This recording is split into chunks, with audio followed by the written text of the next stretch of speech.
తమిళనాడు రాజకీయాల్లో సరికొత్త వారసుడు దిగొచ్చాడు.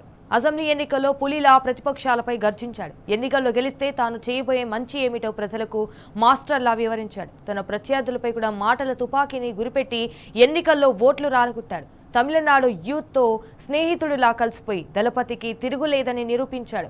తన సినిమాకి కాదు, పొలిటికల్ పార్టీ గెలుపుకు కూడా ఫ్యాన్స్తో విజిల్ వేయించాడు. సినిమాలైనా ఎన్నికలైనా తనను మించిన గోట్ లేరని ప్రూవ్ చేశారు తమిళ వెట్రి కలగం చీఫ్ విజయ్.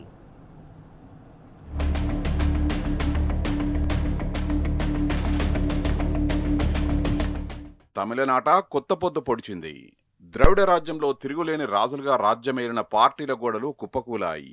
ఓ సినీ కెరటం సృష్టించిన సునామీలో కంచుకోటలు గల్లంతయ్యాయి. ఏమాత్రం అంచనాలు లేని స్థాయి నుంచి అధికారం చేపట్టే వరకు మెరుపులా దూసుకొచ్చాడు టీవీకే చీఫ్ విజయ్. నమ్మకమే పెట్టుబడిగా అభిమానులే అండగా ముందుకు నడిచాడు. వార్ వన్ సైడ్ చేశాడు.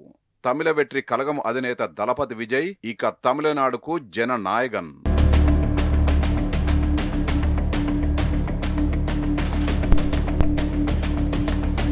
తమిళనాడులో విజయ్ పార్టీ సృష్టించిన ప్రభంజనం యావత్ దేశాన్ని ఆశ్చర్యానికి గురిచేసింది. ఎన్నికల ఫలితాల్లో అంచనాలకు మించి దూసుకెళ్లింది తమిళనాడు వెట్రి కలగం. ఎగ్జిట్ పోల్స్ ఫలితాలను తలకిందులు చేస్తూ టీవీకే మెజారిటీ సీట్లు దక్కించుకొని కాకలు తీరిన పార్టీలకు దిమ్మ తిరిగే షాకిచ్చింది. మొత్తం 234 స్థానాల్లో ఒంటరిగా బరిలోకి దిగిన టీవీకే తొలి ఎన్నికల్లోనే బలమైన పార్టీగా అవతరించింది. అపారమైన ఫ్యాన్ ఫాలోయింగ్ తో యువతను ఆకర్షించిన దళపతి విజయ్ ఈ ఎన్నికల్లో ద్రవిడియన్ పార్టీలు డిఎంకే, ఏఐఏడీఎంకే ఆధిపత్యాన్ని సవాల్ చేశారు.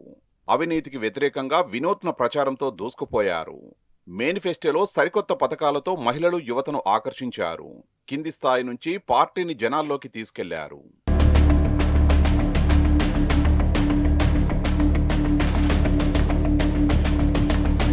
దళపతిగా తమిళ తంబీల హృదయాల్ని గెలుచుకున్న విజయ్ సినీ ప్రపంచం నుంచి రాజకీయాల్లోకి అడుగుపెట్టారు. సినిమాల్లోని సామాజిక సందేశాల ద్వారా తన పొలిటికల్ జర్నీకి శ్రీకారం చుట్టారు. 2024 ఫిబ్రవరిలో టీవీకేను అధికారికంగా ప్రకటించిన ఆయన తమిళగం విజయం అనే ఆశయంతో పార్టీని స్థాపించినట్లు తెలిపారు. ఆది నుంచి యువత, మహిళలు మార్పు కోరుకునే ఓటర్లను ఆకర్షిస్తూ వ్యూహాత్మక ప్రయాణం సాగించారు. ఫ్యాన్ క్లబ్లను రాజకీయ స్ట్రక్చర్గా మార్చి తొలి విజయం సాధించారు. ఈ ఎన్నికల్లో పెరంబూర్, తిరుచి ఈస్ట్ నుంచి పోటీ చేసి తానేంటో ప్రత్యర్థులకు చెప్పకనే చెప్పారు.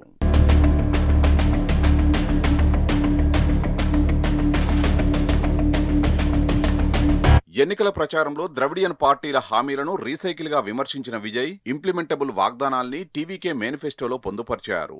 ఉచిత విద్య, యువతకు ఉద్యోగాలు, మహిళలకు నెలవారీ ఆర్థిక సాయం, ఫ్రీ ఎల్పీజీ, పెళ్లి కూతుర్లకు టీవీకే బంగారు కానుకలు, డ్రగ్స్ ఫ్రీ స్టేట్, అవినీతి రహిత తమిళనాడు, ఏఐ ఆధారిత గవర్నెన్స్ లాంటి హామీలతో ఓటర్లను ఆకర్షించాడు. యువత, మహిళలు, మధ్యతరగతి ఓటర్లను టార్గెట్ చేయడంలో సక్సెస్ అయ్యాడు.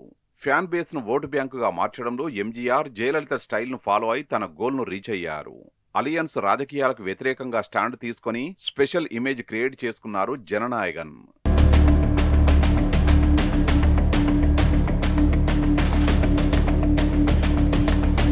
కేవలం 2 ఏళ్లలో పార్టీని జనాల్లోకి తీసుకెళ్లిన విజయ్ ఎన్నో సవాళ్లను అధిగమించి మరెన్నో విమర్శలకు ఎదురొడ్డి నిలబడ్డారు. ఎంజీఆర్, జయలలితల సంప్రదాయాన్ని కొనసాగిస్తూ టీవీకేను శక్తివంతమైన ఫోర్సుగా మార్చారు. డిజిటల్ క్యాంపెయిన్తో పార్టీల తీరును ఎండగట్టారు. దీనికి తోడు ఓటర్లు మార్పు కోరుకున్నారు. డిఎంకే కుటుంబ పాలన, అన్నా డిఎంకే లాంటి పాత పార్టీల తీరుపై అసంతృప్తితో ఉన్న యువత విజయ్ పార్టీ వైపు మొగ్గు చూపారు.